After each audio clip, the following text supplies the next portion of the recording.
대한민국의 조용기 목사님을 소개합니다. 오늘 저는 여러분과 함께 주인과 품꾼이란 제목으로 은혜를 나누겠습니다.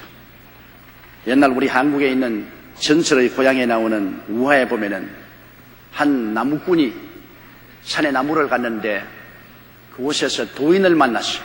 그 도인이 나무꾼에게 주머니 하나를 주면서 이 주머니 속에는 세 가지 내 소원을 이루어줄 능력이 들어있다. 그러므로 이 주머니를 가져가서 세 가지 소원을 구하라. 그럼 이루어지리라. 그렇게 말했습니다. 나무꾼이 이 주머니를 받아서 너무 좋아서 기뻐 뛰며 춤추며 집에 와서 그 부인을 만났습니다. 이거 도인이 준 주머니인데 세 가지 소원은 무엇인지 이루어준다 그런다. 그런데 부부간에 말다툼이 벌어졌습니다. 서로 이 소원을 구하겠다 저 소원을 구하겠다 해서 밀고 땡기고 하루 종일 말다툼을 하고 아무 결정을 못 내리는데 저녁이 되니까 배가 너무 출출하니까 그만 그 나무꾼이 그 봉지를 빼앗아 입에 대고 술 한 상 차려서 예쁜 아가씨가 날 섬기게 해라. 그러니까 아주 술 한 상에 차려서 예쁜 아가씨가 와서 봉사를 하니까 너무 꼬락선이 싸놨거든. 그 부인이 그걸 확 빼앗아서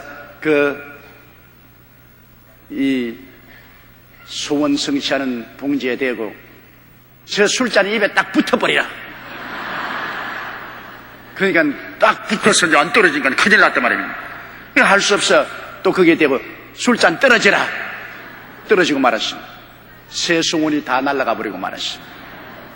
우리 한국의 전설의 고향에 나오는 이야기지만은 욕심과 탕심은 굴러 들어오는 복도 감당하지 못한다는 것입니다.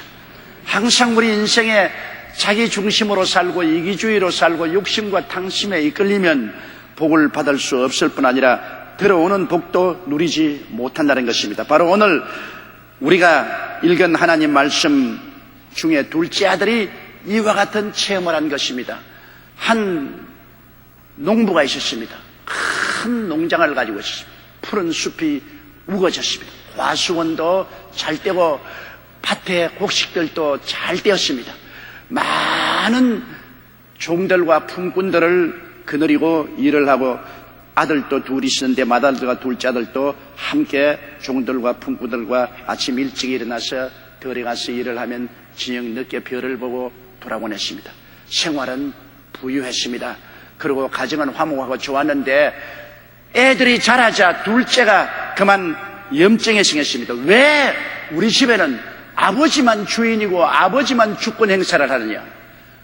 왜 우리 아들들이나 모섬들이나 품꾼들은 아버지 명령에만 순종하고 따라가야만 하는가?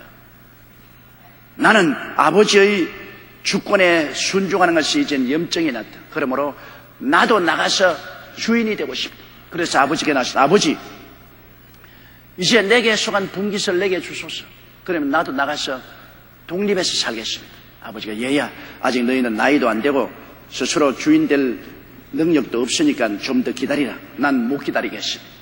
아버지의 주인하는 주권 밑에서 나는 생활할 수 없으니 내 스스로 나가서 주인이 되겠습니다. 하도 강청을 하니까 하는 수 없이 아버지가 그 재산을 나누어서 둘째에게 주었습니다.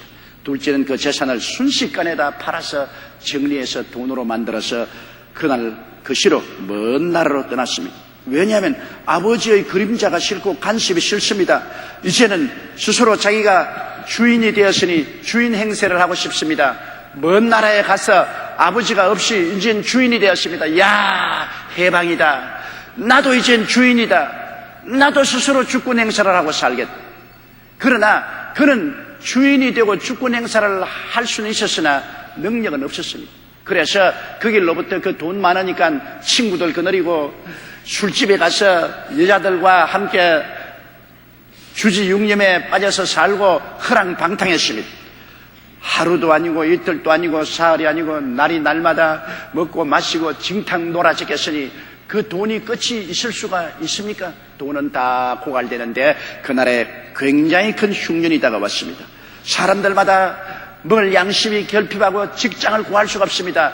이 사람은 궁핍해지고 이제 돈이 없으니까 옛날에 흥청망청 쓰던 친구들을 찾아가니 다 냉대받았습니다. 그를 그렇게 서방님으로 모시는 아가씨들도 다 등을 돌리고 말았습니다. 그는 버림받은 사람, 너무나 적막하고 외로웠습니다. 입에 풀칠할 수가 없어요. 겨우 직장을 하나 얻었는데 이것은 시골에 가서 돼지를 치는 직업입니다. 직업 중에 가장 천하고 낮은 직업입니다. 그러나 먹고 살기 위해서 지방에 내려가서 돼지를 치는데 먹을 양식이 부족한지라 돼지가 먹는 콩의 종류인 지엄열매를 함께 먹으려고 하다가 돼지에게 물려가지고서 온 전신에 돼지 이빨 자국입니다. 그는 고통과 괴로움 속에서 너무나 슬펐습니다. 그러다가 그 마음속에 깨달음이 들어왔습니다. 야, 우리 아버지 집에는 일꾼들과 품꾼들조차도 먹을 것이 많다. 아버지가 저들을 위해서 있을 것과 입을 것과 먹을 것을 충분히 준비해 주시기 때문에 걱정하지 않고 아버지만 따르고 순종하면 잘 먹고 잘 입고 잘 산다. 그럼 나는 뭐냐? 나는 스스로 주인 행세하고 나왔으나 오늘 있는 것 다 당진가산하고 이제는 헐벗고 굶주리고 돼지 취급도 못 받고 있구나. 정말 우리 아버지는 훌륭한 아버지였다. 그럼 내가 어떻게 할까? 이 자리에 있으면 굶어 죽을 터이니 돌아가자. 이제는 그냥 돌아갔는데 아들로 돌아가는 것이 아니라 아버지께 가서 이렇게 말하겠다. 하늘과 아버지께 죄를 지었사오니 아들이라 일컬음을 받지 못하겠습니다. 주인 행세 다 포기했습니다. 나를 품꾼을 하나로 보소서. 이제 종보다도 더 못한 것이 품꾼입니다. 매일매일 고용당하는 사람, 매일매일 고용당하는 품꾼으로 아버지를 섬기고 아버지 시키는 대로 하겠으니 나를 받아주소서. 그렇게 하고 고향으로 돌아가겠다고 그 마음속에 결심을 한 것입니다. 이 이야기는 아담의 타락에 대한 비유를 예수님께서 하신 것입니다. 여러분, 하나님이 아담과 하와를 위해서 예비한 에덴 동산은 기가 막히게 좋은 곳이었습니다. 상함도 없고 해함도 없었습니다. 무엇을 먹을까, 무엇을 입을까, 무엇을 마실까, 어떻게 살까 염려는 하나님이 대신해 주신 것입니다. 저들은 하나님을 믿고 순종하고 섬기기만 하면 되었습니다. 주인이 아니라 섬기는 종으로서 믿고 섬기고 따르면 주인 대신 하나님이 다 돌보아 주실 것이었습니다. 그러나 역시 아담과 하와의 마음속에 마귀의 꾀임을 받아 탐욕이 들어왔습니다.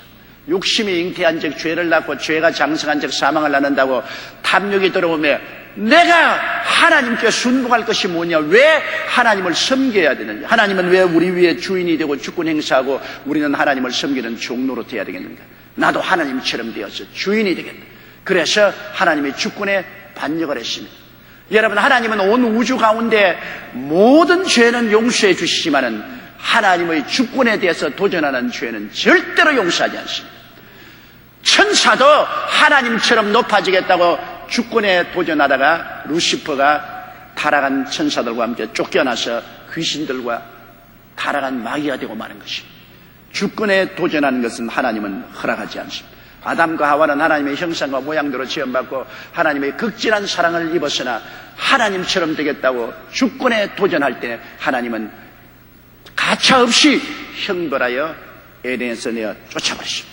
그는 하나님 나라를 떠난 하나님 계시지 않은 먼 나라로 가십니다. 먼 나라란 세상 나라를 말하는 것입니다. 하나님이 계시지 않은 곳입니다.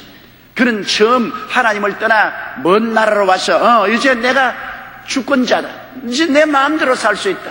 내 인생 내가 사는데 누가 간섭하랴.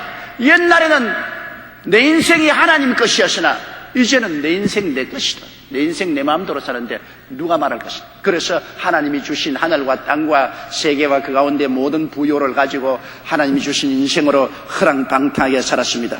여러분, 사람이 하나님을 떠나서 자유를 얻었다고 생각하지만은 하나님을 떠나자마자 마귀와 죄의 포로가 되고 종이 되는 것입니다. 하나님은 우리에게 진실로 해방과 자유를 주시지 하나님을 떠났을 때는 인간 스스로는 주인 노릇할 힘이 없습니다. 곧장 마귀와 세상의 종이 되고 마는 것입니다. 주인 신분을 가졌으나 행사할 능력이 없기 때문에 의를 행하려고 하나 힘이 없으니 죄의 종이 되고 거룩하게 살려고 하나 힘이 없으니 세속과 마귀의 포로가 되고 건강하게 살려고 해도 병을 이길 수가 없으니 병들게 되고 부유롭게 살려고 하나 저주와 가난을 이길 힘이 없으니 가난과 헐벗음과 굶주림 속에 떨어지게 되고 영원히 살고 싶어도 죽음에 억압당하고 죽음을 못 이기니까 죽고 마는 것입니다. 그러므로 아담과 하와는 주인 행세를 하려고 했으나 실력이 없으므로 이제는 죄와 마귀와 세상과 질병과 가난과 고통과 죽음의 종이 되고 말한 것입니다. 요한복음 8장 34절에 진실로 진실로 너희에게 이르노니 죄를 범하는 자마다 죄의 종이라 했습니다. 죄의 종으로 전락했어요. 에베소 2장 3절에 육체의 욕심을 따라 지내며 육체와 마음의 원하는 것을 하여 다른 이들과 같이 본질상 진노의 자녀였다고 우리를 말하고 있는 것입니다. 거기에다가 설상가상으로 하나님을 떠난 인생에게는 기근이 다가옵니다. 허랑방탕하고 사는데 기근이 안 다가올 수 있어요? 오늘날 온 인류가 당한 것은 기근입니다. 우리가 알잖아요. 의의 기근이 다가왔습니다. 깨끗함이 없습니다. 건강의 기근이 다가오고 기쁨의 기근이 다가오고 행복의 기근이 다가오고 거룩함의 기근이 다가오고 물질적 기근이 다가오고 평안의 기근이 다가오고 생명의 기근이 다가와서 오늘 세상 어느 곳에 보아도 기근과 기간로 꽉 들어차 있습니다. 사람들은 풍요하고 부유하고 잘 산다고 말해도 실제로 행복은 없습니다. 기쁨과 평안이 어디 있습니까? 기근으로 꽉 들어차 있습니다. 인간은 그래서 오늘날 몸부림을 치고 있는 것입니다.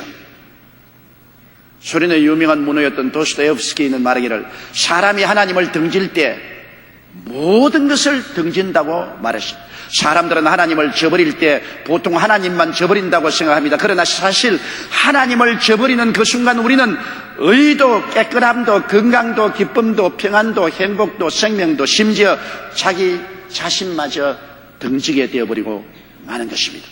그러므로 오늘 인생들은 이와 같은 수렁에 빠져 있습니다. 하나님을 등지고 모든 것에 버림을 당하고 이 세상에서 어디서 와서 왜 삶이 어디로 가는지를 알지 못하고 흑암 가운데서 방황하며 잃어버린 존재가 되어 있는 것입니다. 여러분, 탕자가 바로 그런 상황에 처해 있었습니다. 그는 잃어버린 존재였습니다. 버림받은 존재였습니다. 그는 기근에 처했습니다. 그런데 그는 올바른 판단을 내렸습니다. 우리 아버지 집에는 먹을 것도 입을 것도 있을 것도 많다. 아버지는 예비하는 하나님, 종들과 품꾼을 위해서 풍족하게 예비하는 좋은 아버지였다. 훌륭한 주인이었다. 나는 여기서 아버지를 거역하고 스스로 주인 행세하려고 하다가 실력이 없어 주인도 못 되고 죄와 가난과 절망의 종이 되어 있다. 어떻게 할 것이냐? 아버지께로 돌아가자. 누가복음 15장 11절에 이에 스스로 돌이켜 가로되 내 아버지에게는 양식이 풍족한 품꾼이 얼마나 많은고 나는 여기서 줄여 죽는구나. 그래서 내가 일어나 아버지께 가서 이르기를 아버지여 내가 하늘과 아버지께 죄를 얻었사오니 지금부터는 아버지의 아들이라 일컬음을 감당치 못하겠나이다. 나를 품꾼의 하나로 부수소 하리라. 회개란 무엇을 말하는 것입니까? 여러분, 이 아들은 아버지께 돌아간다는 근본적인 삶의 방향 전환이 있었습니다. 그 자리에 있으면서 후회를 하고 앉아있고 자책을 하고 앉아있거나 눈물을 흘리고 앉아있지 않았습니다. 근본적인 방향 전환입니다. 앞으로 가다가 뒤로 돌아갔 완전히 방향 전환, 이것이 회개인 것입니다. 그는 지금까지 주인 행세였으나 이제는 주인 행세를 포기하고 종보다 못한 품꾼으로 돌아가자. 생활 태도의 근본적인 변화입니다. 주인에서 종으로, 자중심에서 하나님 중심으로 돌아가자. 이것이 회개인 것입니다. 그는 근본적으로 마음의 방향을 고치고 하나님께로, 아버지께로 돌아가기로 작정하고 일어나서 실천했습니다. 여러분, 여기에서 우리가 배워야 될 교훈이 있습니다. 하나님이 계시는 에덴의 삶이야 하나님이 예비해 주신 것 아닙니까? 우리가 지금 이 형편에서 생각할 때 내가 죄짓고 세상에 짓밟히고 병들고 가난하고 헐벗고 굶주리고 처참한 사망의 세력에 묶여 있을 때 우리가 무엇을 생각합니까? 하나님을 생각해 보십시오. 하나님이 아담과 하와를 위해서 예비해 놓으셨을 때는 죄가 없었습니다. 세속과 마귀의 부패도 없었고 하나님은 병을 지은 적도 없고 가난을 만든 적도 없고 죽음을 지은 적도 없습니다. 우리 하나님은 모든 것을 아름답게 예비했습니다. 고린도전서 2장 9절에 기록된 바 하나님이 자기를 사랑하는 자를 위해서 예비해 놓은 모든 것은 눈으로 보지 못하고 귀로 듣지 못하고 마음으로도 생각지 못했다는 것 같습니다. 기가 막힌 축복의 동산을 예비해 놓은 것입니다. 하나님은 사람을 만드실 때 낙원에 살도록 만들었지 억만징창에 살도록 만들어 놓지 않았습니다. 낙원에 살도록 만들어 놨죠. 우리 아버지 집은 낙원이다. 그곳에 하면 영혼이 잘됨같이 범사에 잘되며 강건하고 생명을 얻되 풍성에 얻는 것이 우리 아버지 집이 아닌가. 나는 여기서 줄여 죽는구나. 나는 여기서 죄짓고 불행하고 고통스럽고 가난하고 굶주리고 헐벗었구나. 어떻게 할 것이냐? 이 자리에 있을 것이냐? 아니라 하나님께로 돌아가야만 되는 것입니다. 하나님 없는 세상은 스스로 예비해야 되겠는데 스스로 예비할 실력이 있으면 좋아요. 실력이 있어서 자기를 위해서 다 예비할 수 있으면 좋은데 문제는 주인이 되었으나 스스로를 위해서 예비할 수 있는 실력이 없다는 것입니다. 오늘날 카드와 한 가지입니다. 신용카드 막 끌고 제껴놓고 난 다음 갚을 실력이 없어서 나중에 자살합니다. 실력이 있으면 얼마든지 끌고도 괜찮지요. 그 끓는 건 누가 말 안 합니다. 10만 원, 100만 원, 1000만 원, 1억, 10억, 100억, 1000억을 끊어도 갚을 실력이 있으면 괜찮아. 실력은 쥐뿔도 없으면서 자기 원하는 대로 막 끌고 제끼고 명품을 막 사제끼고 나중에는 빚쟁이가 되어서 빚추달을 당하고 생활이 엉망이 되고 뒷감당할 수 없으니 자살하죠. 오늘날 인간의 삶이 그것입니다. 자기 스스로 뒷감당을 할 수 있는 실력이 없어요. 그래서 주인 행세를 하고 내 인생 내가 사는데 누가 간섭하느냐 큰 소리 하면서도 저 인생 자기가 준비할 수 없으니까 그것이 문제가 되는 것입니다. 기근으로 꽉 들어찬 삶이요 희망이 사라진 삶입니다. 에베소 2장 12절에 그때 너희는 그리스도 밖에 있어 세상에서 소망이 없고 하나님도 없는 자라고 말했습니다. 그러므로 우리는 회개를 해야 됩니다. 마태복음 4장 12절에 예수님이 오셔서 회개하라. 천국이 가까워. 생각해 보십시오. 천국입니다. 천국이 우리에게 가까이 와 있는데 그 천국을 받아들이려면 회개를 해야 된다. 조건이 회개인 것입니다. 회개가 뭐입니까? 후회하는 것이 회개입니까? 도둑질하다가 잡혀가 감옥에 들어가면서 아이고 잡히지 말 걸 그랬다. 후회입니다. 회개의 일종은 일종이지만은 후회는 회개가 아닙니다. 안 잡혔으면 절대로 후회하지 않아요. 잡혔기 때문에 후회하는 것이죠. 후회는 회개가 아니에요. 회개에 포함되어 있기는 하지만은 회개 자체는 아닌 것입니다. 그러면 자책하는 것이 회개입니까? 자기 가슴을 두들기고 이 못난 놈아, 이 나쁜 놈아, 이 거지 같은 놈아, 이 바보 같은 놈아 자꾸 자기를 자책합니다. 그게 회개입니까? 그것도 회개는 아닙니다. 회개의 일종이지만은 그러나 자책하는 것은 우울증이나 병적 자책에 불과한 것입니다. 그러면 죄의 행위를 고백하는 것이 회개입니까? 모든 죄를 꼬지꼬지 다 고백을 하는 회개의 일종은 됩니다만 회개는 아닙니다. 죄를 고백하는 것은 좋은 일입니다. 그런데 고백 그 자체가 회개는 아닙니다. 회개라는 헬라 원어는 메타노이아입니다. 메타노이아는 무슨 말이냐? 방향 전환인 것입니다. 회개란 후회하는 것도 아니고 자책하는 것도 아니고 죄를 꼬지꼬지 고백하는 것도 아니고 그 근본적인 문제인 방향을 바꾸는 것입니다. 방향을 바꾸지 않으면 아무리 후회해도 역시 그 길로 가는 것입니다.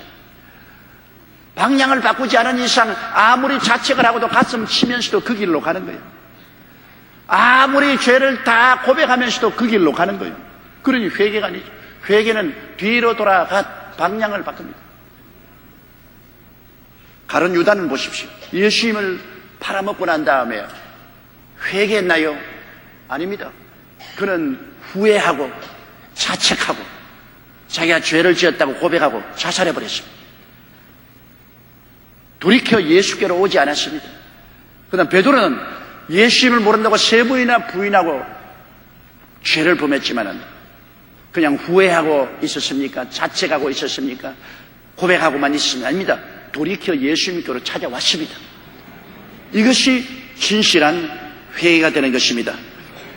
유명한 신학자 엘 브룬너는 말하기를 어떤 사람이 기차를 잘못 탔습니다. 그러나 그는 기차를 갈아탈 생각은 않고 이 제대로 확인해보고 탈 걸 잘못했네. 내가 왜 바보처럼 이 기차를 탔나, 이 바보 천치야. 기차를 잘못 탔구나. 그렇게 고백을 하고 자책하며 잘못된 행위를 한탄하기만 했습니다. 얼마 후 그 도착한 곳은 목적했던 곳이 아닌 전혀 다른 곳입니다.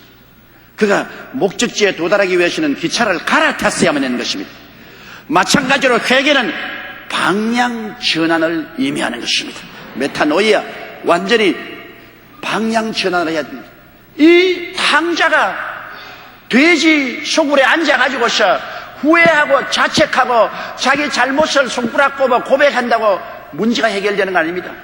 그런 방향 전환입니다.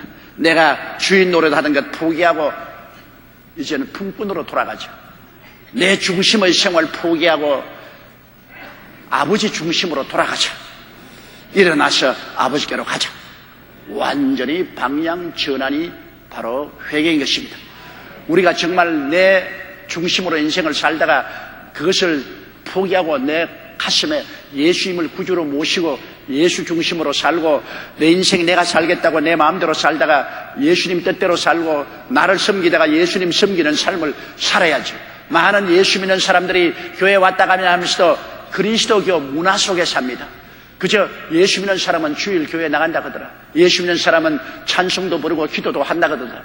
예수 믿는 사람은 11조도 낸다 하더라. 그러나 내 인생 내가 산다. 내 중심에 예수를 모시지 않고 그리스도교 문화 속에 사는 문화적인 크리스찬들이 굉장히 많습니다. 이러한 사람 아무리 교회 다녀도 인생 방향 전환은 안 했습니다. 옛날 그대로 살고 있습니다. 그러나 어느 순간에 그가 성령의 비침을 받아서 내가 잘못 살았구나. 내 인생 내가 주인이 되어 살았구나. 주님이 내 주인이 아니구나. 내 인생 나를 섬기고 살았구나. 내가 주님을 섬기고 살지 않았구나. 내 인생 내 중심으로 살고 주님 중심으로 안 살았구나. 무릎을 꿇고 회개하고 예수님을 내 마음속에 주인으로 하나님으로 모셔드리고 그 발 앞에 무릎을 꿇어 앉게 되면 그가 중생하게 되는 것입니다. 문화적인 크리스찬이 아니라 중생한 하나님의 자녀가 된 크리스찬이 되는 것입니다. 이 탕자는 그래서 그는 돌아가기 시작했습니다. 쩔뚝거리며 쓰러지면서 어지러움으로 머리를 감싸면서 그는 변화된 삶의 방향을 향해서 걸어갑니다. 통의 자복보다 중요한 것이 변화된 삶의 방향인 것입니다. 누가복음 15장 20절의 말씀 한번 따라 읽으십시오. 이에 일어나서 아버지께로 돌아가니라. 돌아가는 것이 회개입니다. 앉아있어서 아무리 회개해도 소용없어요. 돌아가는 것입니다. 방향 전환인 것입니다. 그는 아버지를 찾아갔는데 아버지는 멀리서 늘 아들 오기를 기다리고 밤마다 문 열어놓고 불 켜놓고 기다리다가 멀리서 아들이 오는데 벌써 걸음걸이만 봐도 압니다. 뛰어나가십니다. 아들은 놀랐습니다. 혹시 아버지가 날 잡아서 감옥에 가둘 거는 매를 때릴 것이 아닙니다. 그래서 그는 아버지 앞에 엎드려서 말했습니다. 아버지여, 하늘과 아버지께 죄를 지었으니 아버지 아들의 일컬음을 감당치 못하겠나이다. 나를 품꾼의 하나로 보소서. 말은 그렇게 했는데 아버지는 그 말 들을 필요 없습니다. 왜? 방향 전환해서 돌아오는 것이니 회개한 것입니다. 그 아들이 말만 한다고 해서 주님께서 아버지가 받아들인 건 아닙니다. 그 아들이 지금 돌아오고 있지 않습니까? 그러니 말보다 100배나 낫습니다. 돌아온 그 자체가 벌써 진실한 회개이기 때문에 아버지가 그 아들을 끌어안고 입을 맞추고 그리고 어리둥절한 아들을 보고서 종들에게 말합니다. 이 더러운 옷 벗기고 제일 좋은 옷을 갖다 입어라. 그리고 그가 집을 떠날 때 벌써 던져버린 반지를 갖다 끼워라. 유대인의 사회에서는 가족은 반지를 만들어서 아버지 이름, 어머니 이름, 형제간 이름을 다 사겨서 반지를 깁니다. 그게 아들 된 증거인 것입니다. 그가 나갈 때는 벌써 던지고 나갔는데 아버지가 간직해 놓았다가 그 반지를 갖다 끼워라. 그리고 맨발 벗고 발이 피투성이가 되어 신발을 갖다 신겨라. 그리고 내가 늘 이 아들이 돌아오면 축하하려고 잡아놓은 살찐 송아지를 잡아라. 그리고 우리가 먹고 즐기자. 이 내 아들은 죽었다가 살아났으며 잃었다가 얻은 자가 되었으니 우리가 즐기는 것이 마땅하다. 여러분, 우리가 오늘날 하나님께로 돌아오면 하나님께서 어떻게 하시겠습니까?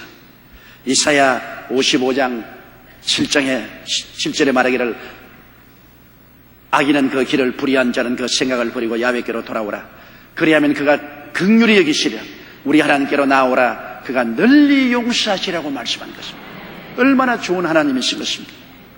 이사야 30장 26절에 야훼께서 그 백성의 상처를 참으시며 그들의 맞은 자리를 고치시는 날에는 달빛은 햇빛과 같고 햇빛은 칠배가 되어 일곱 나라의 빛과 같으려. 그런 마음에 큰 변화가 다가오게 되는 것입니다. 나는 지금도 기억합니다. 제가 신학교 졸업반에 있을 때 아버님이 서울에 오셔서 처음으로 회개하시고 우리 차플에 참석해서 눈물을 흘리시고 기도하시고 성령을 받으시고 그 다음에는 같이 차플에서 나오는데 추운 겨울에 하늘에서 눈이 내리고 있었습니다. 그런데 아버님께서 사업에 실패하고 지금 낭패와 실망에 취해서 빚더미에 올라앉아 말로 다 할 수 없는 고통에 취했는데 저희 손을 잡고 신학교 정문에서 하신 말씀이, 이야, 하늘이 이렇게 아름다운 줄 몰랐다. 이 사람아, 저 하늘에 저 눈송이들을 보아라. 나는 보니까 구름 낀 하늘에 눈덩이 내려오는데 이쁜 건 하나도 안 보여요. 와, 하늘이 저렇게 이쁘구나. 정문에는 돌을 보니, 야, 돌 잘생겼다. 정말 기기 묘묘하고 아름답다. 저 나무가 어떻게 저렇게 아름다운고. 이야, 아름답다. 참 아름다워라 주님의 지은 세상. 뭐 감탄을 하십니다. 세상이 달라진 것이 아니라 세상을 보는 아버님의 마음이 달라진 것입니다. 바로 이사야 30장 26절의 말씀은 야훼께서 그 백성의 상처를 참으시며 그들의 맞은 자리를 고치시는 날에는 달빛은 햇빛과 늘 달빛인데 마음이 달라보니까 얼마나 아름다운지. 달빛은 햇빛 같고 햇빛은 7배나 되어 일곱 나라의 빛과 같은 감격을 가지고 우리 마음속에 다가오는 것입니다.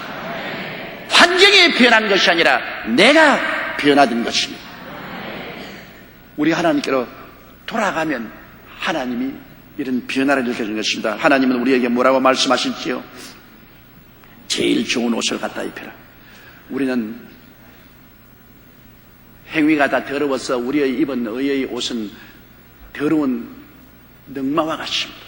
냄새나는 능마와 같은 옷을 입고 오는데 주님이 이 옷을 벗기고 제일 좋은 옷을 입혀라. 그 제일 좋은 옷은 뭡니까? 예수님이 십자가에서 빨래해서 곱게 씻어 만든 의의 옷인 것입니다.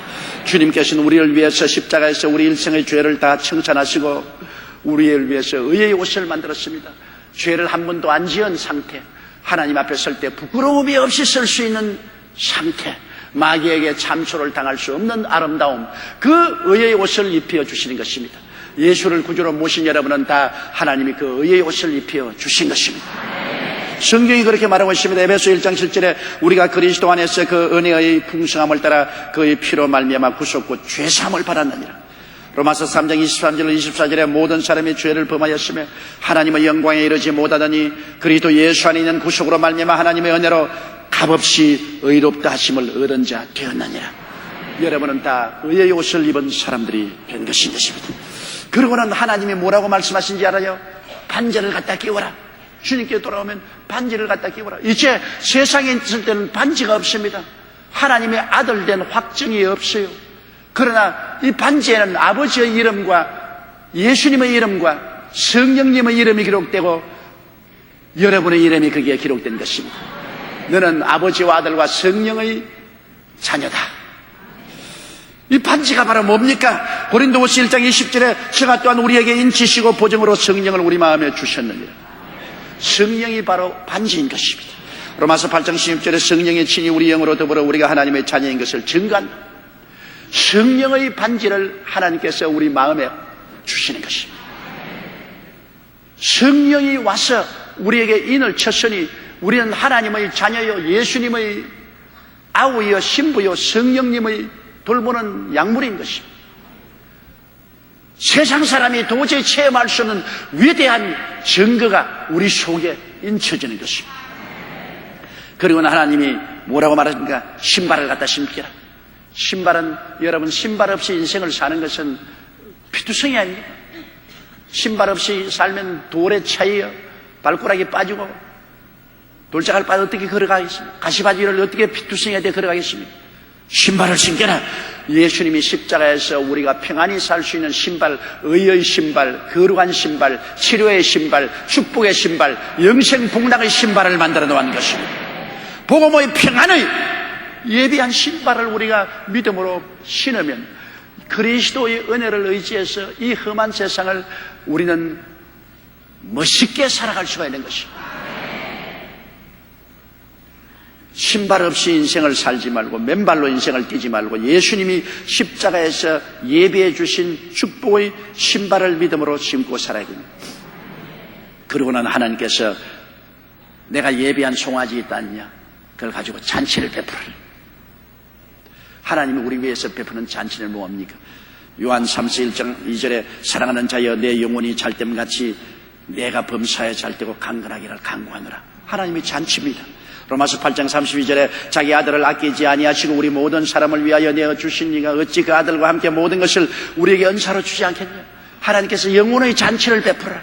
내 아들이 돌아왔으니 영적인 잔치를 베풀어라. 요한복음 5장 24절에 내 말을 듣고 또 나 보내신 이는 믿는 자는 영생을 얻었고 심판에 이르지 않으니 사망에서 생명으로 옮겨다니라.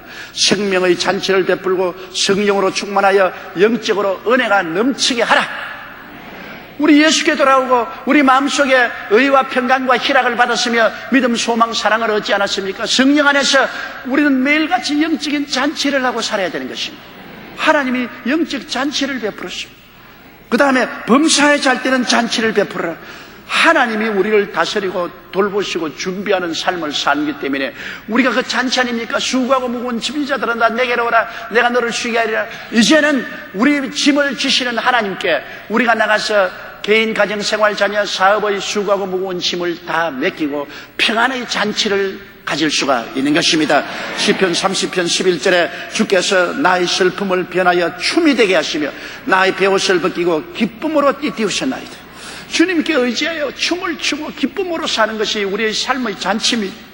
시편 128편 1절 2절에 야훼를 경외하며 그 도에 행하는 자마다 복이 있도다. 내가 내 손이 수고한 대로 먹을 것이라. 내가 복되고 형통하리로다. 복되고 형통한 삶의 잔치를 주님이 베풀어 주시는 것입니다. 나를 믿는 백성은 머리가 되고 골이 되지 않고 위에 있고 아래 내려가지 않고 남에게 구워줄 자도 꾸지 않겠다는 놀라운 언약의 잔치를 베풀어 주십니다. 그리고 건강함의 잔치가 있지 않습니까? 치료와 부활이 얼마나 놀라운 잔치입니까? 시편 16편 11절에 주께서 생명의 길로 내게 보이시리니 주 앞에는 기쁨이 충만하고 주 옆에는 영원한 즐거움이 생명의 길을 보이시니 이 땅에서 영원한 생명의 길을 보이시니 기쁨과 즐거움이 넘치지 않은 것입니다. 고린도전서 15장 55절에 사망아 너희 이기는 것이 어디 있느냐? 사망아 너희 소는 것이 어디 있느냐고 우리는 담대하게 말할 수가 있는 것입니다. 그러므로 하나님은 우리에게 삼중 축복의 잔치에 참여하게 만들어주는 것입니다. 잔치를 베풀어라. 영혼이 잘됨같이 범사에 잘되며 강건하고 생명을 얻되 풍성에 얻는 잔치를 베풀어라. 인간은 스스로 존재하는 주인이 될 수 없습니다.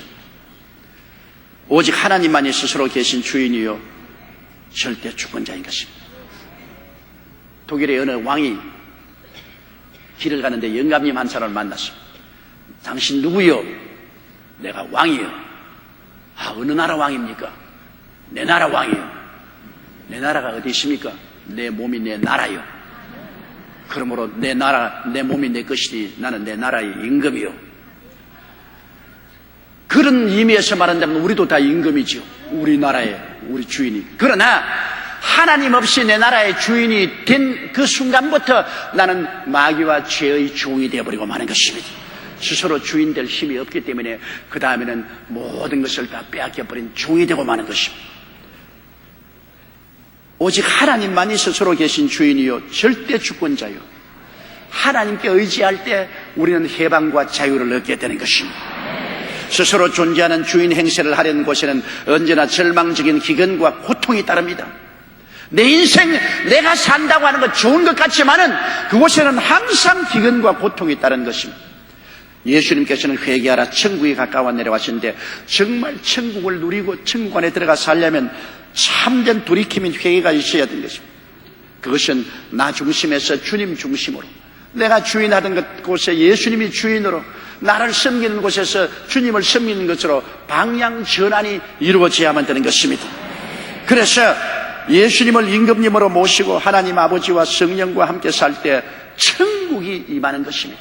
우리 영 속에 천국 잔치가 임하고, 우리의 삶 속에 천국 잔치가 임하고, 우리의 건강과 부활과 영생의 천국 잔치가 임하게 되는 것입니다.